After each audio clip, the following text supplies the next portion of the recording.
तू परेशान रहबू। धीरे धीरे चल। हे दुल्हन, गृह प्रवेश करा। काहे रे? अरे हवाला गाना गावती ना, लचरिया जान तू गावली। अरे हमके नहीं खियावत, एगो गाना आप ही गाई ना भाई, हमके कहा अरे गावा ना। हाय देखा, ई तोहार फुफुआ सास बाड़ी। आवा आवा यहाँ बैठ जा। काहे से कि ई घर हमार बाटे, पहले नेक दा तब अंदर जाए दे। चल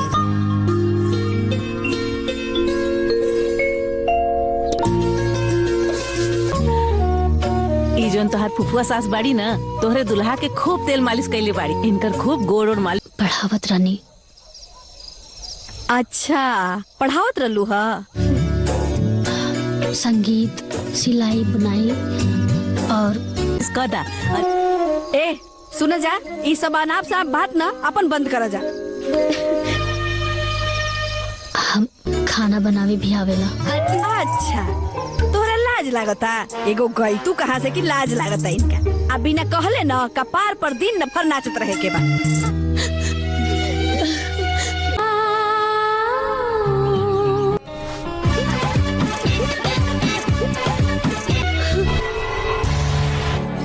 रवा ही साड़ी ले ली।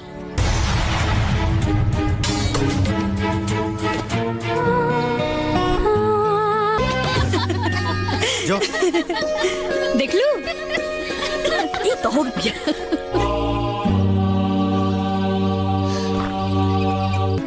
अरे वो जाए। अच्छा ठीक बा, ठीक। हमके काहे ना घुमा के लेके गइला? बड़ा घुमावा वाला फालूगा। देखा तो अरे एमे पूछे वाली कौन बात बा? अरे नेक काम में देरी काहे खातिर? बैठा अब जा। और एकर सुधार ना हमरे के करे के पड़ी। एगो बेटी पटले बिया। ये सब का होता हो? कब सदिया भुला गेला का? कि देवी जी मना कर देनी है। बाबूजी के याद आवे लागल।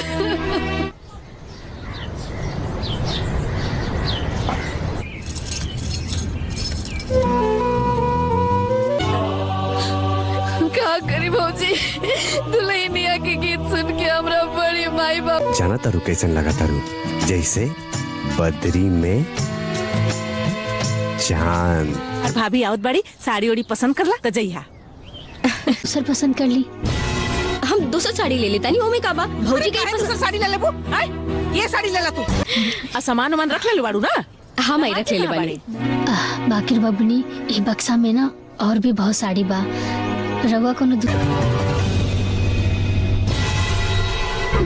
अरे माई बाप का समाज के नाटक, कम से कम भगवान से तो डराल होते हैं?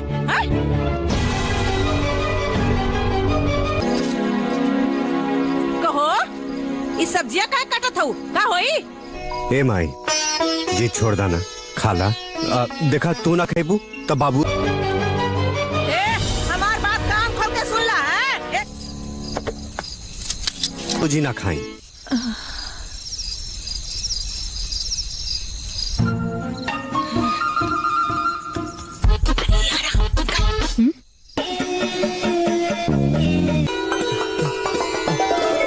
पसार के सुतल बाड़ी।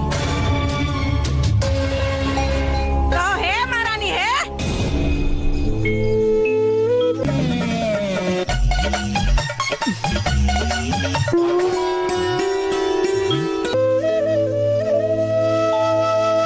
सब करे बच्चा पैदा होला है? हाथ गोड़ चलैया तो बढ़िया नहीं ना?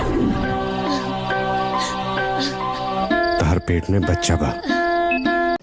तो हेलो दोस्तों, नमस्कार। आप सभी के लिए फिर से हम लेके आ चुके हैं एक नया मूवी। काफ़ी अच्छा मूवी है दोस्तों, और मूवी जो है आप सभी लोग देखे ही होंगे। मासूम वाइफ, काफ़ी अच्छा मूवी है दोस्तों। संजना सिंह का है। और दोस्तों कमेंट में आप सभी लोग ज़रूर बताइएगा कि आप सभी को वीडियो कैसा लगा, मूवी कैसा लगा भोजपुरी। और दोस्तों नेक्स्ट वीडियो इनका आ रहा है संजना सिंह का, वो भी बहुत ही बेस्ट मूवी है। और आप सभी को हम जल्द से जल्द अपडेट करेंगे ऑफिशियल ट्रेलर के साथ। दोस्तों संजना सिंह का भी मूवी जो भी है काफ़ी हिट रहता है, पारिवारिक मूवी रहता है और अच्छा मूवी रहता है। तो अब तक के लिए बस इतना ही दोस्तों, मिलेंगे नेक्स्ट मूवी में आप सभी के साथ। तब अब तक के लिए बस नमस्कार दोस्तों।